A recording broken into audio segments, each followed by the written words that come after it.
এখন রেডি হয়ে নিয়েছি আর ভাবছো কোথায় যাচ্ছি। এখন যাচ্ছি আজকে তোমার দাদার আর আমার একটা প্ল্যান হলো রাত্রের বেলায় হঠাৎ করে আজকে আমরা একটু বাইরে ডিনার করব আর আমার ফ্ল্যাটে গিয়ে থাকবো, মানে আমার মায়ের ফ্ল্যাট শ্যামনগরে, সেখানে থাকবো। কারণ সেখানে একদিনও রাতের বেলা থাকা হয়নি, তাই ভাবলাম আজকে থাকবো।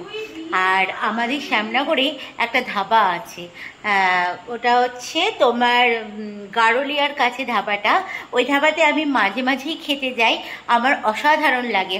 হয়তো হোটেলটা খুব বড় সড়ো নয়, হ্যাঁ একটা তোমাদেরকে দেখাবো হোটেলটা আজকে, খুব বড় সড়ো নয়, খুব দামি দামিও হোটেল নয়, কিন্তু ওখানকার খাবারটা হচ্ছে অসাম। হ্যাঁ, ওখানে গরম গরম রুটি, তড়কা আর ডিমের অমলেট, এটা যেন আমার মুখের ঠোঁটে সবসময় লেগে থাকে, দারুণ লাগে আমার খাবারটা। তা এখনই তোমাদের সঙ্গে কথা বলতে বলতেই জিভে জল চলে আসছে, কিছু করার নাই, সত্যি খাবারটা অসাধারণ। আর আমি তড়কা দিয়ে রুটি খেতে ভীষণ ভালোবাসি। তা চলো এখন যাবো, এই 9:30 ট্রেনটা ধরবো, ওখানেই শ্যামনগরে নামবো, তারপর তোমার দাদার সঙ্গে মিট করে একসঙ্গে আমরা চলে যাবো ডিনার করতে। তো তোমাদেরকে বললাম যে কোথায় যাব, তো বেরিয়ে পড়েছি। আমি এখন জগদ্দল স্টেশনে আছি, তোমার দাদা তো আগেই বেরিয়ে গেছে আর আমি ট্রেন দিয়ে যাব, কারণ ও তো কাজ করবে, কাজ করতে করতে ও যাবে। তা আমি দেখো জগদ্দল স্টেশনের হালটা, জগদ্দল স্টেশনে 9টার সময় পুরো ফাঁকা, কেউ নেই, একদম ফাঁকা ফাঁকা। আর মানে জগদ্দল স্টেশনে এখনও কোনো ট্রেনের খবর হয়নি, আমি বসে আছি কখন যে আসবে ট্রেন।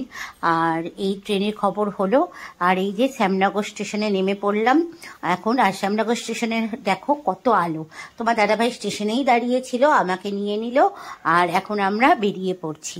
জগদ্দল স্টেশনটা তোমাদেরকে দেখালাম কতটা ফাঁকা, আর শ্যামনগর স্টেশনটাও দেখালাম তোমাদেরকে যে কত লোকজন, রাস্তাতেও অনেক লোকজন। আর আমরা বিগ বাজারের ওপর দিয়েই যাচ্ছি, এই যে এই মলটা বিগ বাজারের ওপর দিয়ে দেখো।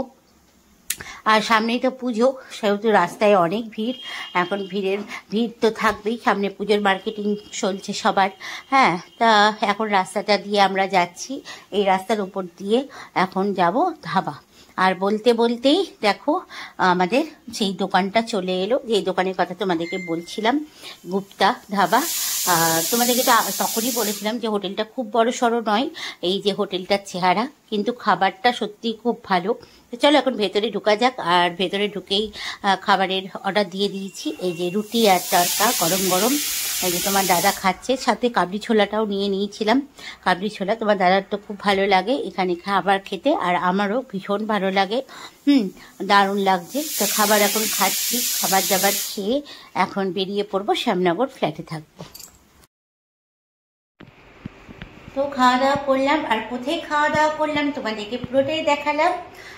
আমি মাঝে মাঝেই ওখানে খাই, ওখানকার খাবার দাবার আমার খুব ভালো লাগে, তার জন্য হয়তো হোটেলটা খুব চকচকে ঝকঝকে নয়, কিন্তু খাবার দাবারগুলো সত্যি বড় বড় হোটেলের থেকেও হার মানবে, খুব ভালো ওখানকার খাবার দাবার, আমার তো ভালো লাগে। আর গরম গরম তড়কার সঙ্গে গরম গরম রুটি, আর আজকে একটুখানি চানা মশলাটাও নিয়েছিলাম, খুব ভালো খেলাম। খাওয়া দাওয়া করে এখন ফ্ল্যাটে চলে এসেছি। এই যে তোমার দাদাভাইও এখন জল খাবে, জলটা ইয়ে করা আছে, আমিও জল খাবো, জল খাওয়া হয়নি। তাহলে আজকের মতো এখানেই রাখছি, দেখা হচ্ছে আবার একটা নেক্সট ভিডিওতে তোমাদের সঙ্গে। সবাই ভালো থাকবে, সুস্থ থাকবে। আজকের মতো শুভরাত্রি, টাটা।